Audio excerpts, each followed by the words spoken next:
샬롬. 7월 5일 이슬기도 오신 여러분 환영합니다. 우리 암송하고 시작합니다. 할렐루야 내 영혼아 여호와를 찬양하라. 나의 생전에 여호와를 찬양하며 나의 평생에 내 하나님을 찬송하리로다. 한 번 더 하겠습니다. 할렐루야 내 영혼아 여호와를 찬양하라. 나의 생전에 여호와를 찬양하며 나의 평생에 내 하나님을 찬송하리로다. 시편 146편 1절에서 2절 말씀입니다. 아멘. 네, 오늘 살펴볼 말씀은요. 여호수아 7장, 시편 137에서 138편, 예레미야 1장, 그리고 마태복음 15장이 되겠습니다. 내 본문을 문제라는 관점에서 한번 살펴보도록 하겠습니다. 여호수아 7장입니다.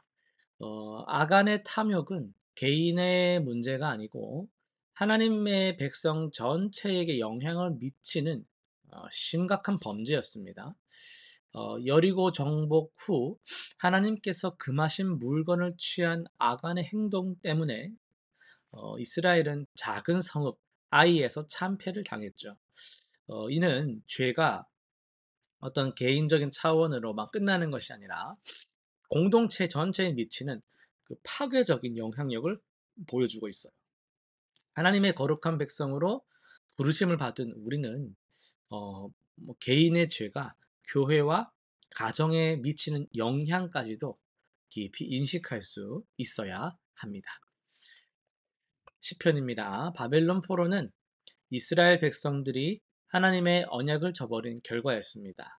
그러나 절망적 상황 속에서도 시편 기자는 하나님에 대한 신뢰를 잃지 않았습니다. 과거의 죄에 대한 깊은 회개와 함께 하나님의 신실하심에 대한 확신을 노래하죠. 이는 문제의 그 원인이 우리 자신에게 있음을 인정하면서도 하나님의 은혜에 대한 소망을 포기하지 않는 성숙한 신앙의 모습을 보여주고 있습니다. 어려운 상황에서도 하나님을 변함없이 찬양하는 것이 참된 신앙이겠죠. 마태복음입니다. 바리새인들은 하나님의 계명보다 인간의 전통을 우선시하는 잘못을 범했습니다.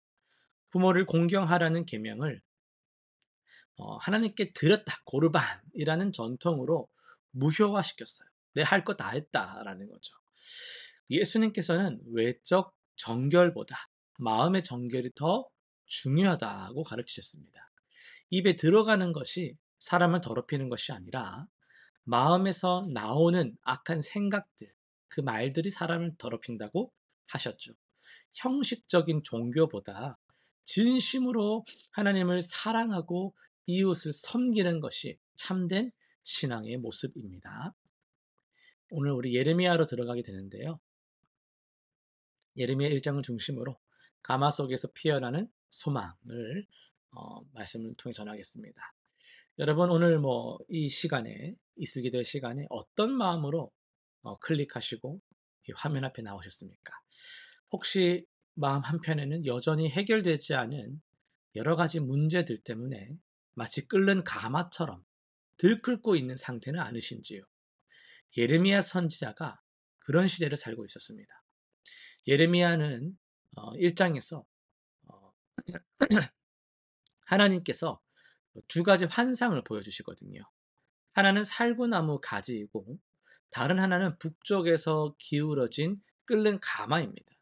특히 이 끓는 가마는 북방에서 올 재앙, 즉 바벨론의 침입을 상징했거든요. 이는 유다가 하나님을 떠나서 우상을 섬긴 죄의 결과였습니다. 하지만 여기서 우리가 놓치지 말아야 할 것은요. 하나님은 재앙만을 보여주신 것이 아니라 살구나무 가지도 함께 보여주셨다라는 겁니다.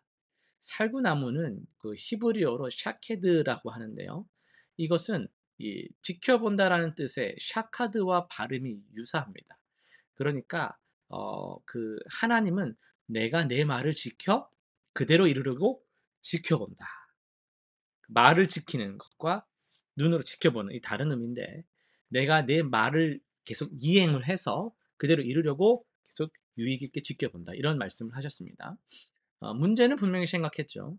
끓는 가마처럼 뜨거운 심판이 다가오고 있었습니다.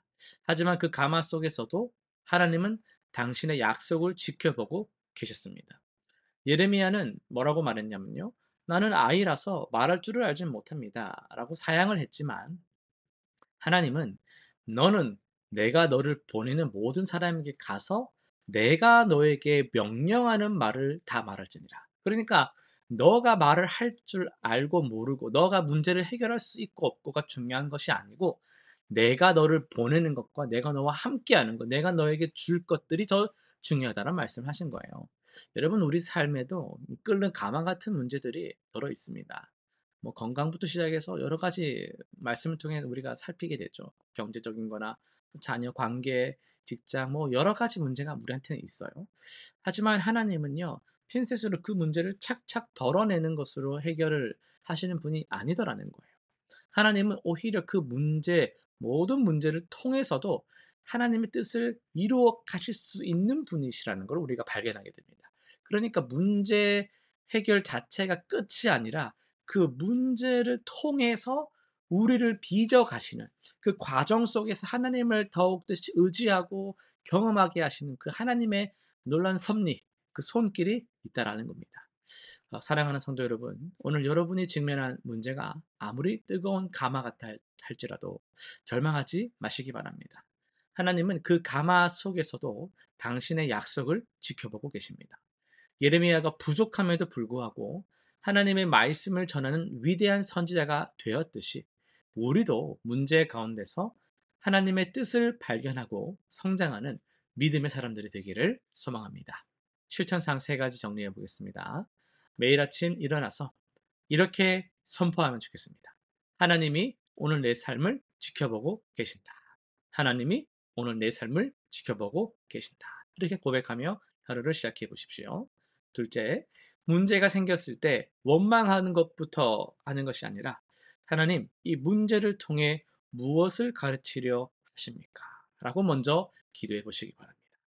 하나님 어떻게 해야겠습니까? 하나님, 내가 무엇을 배워야 하겠습니까?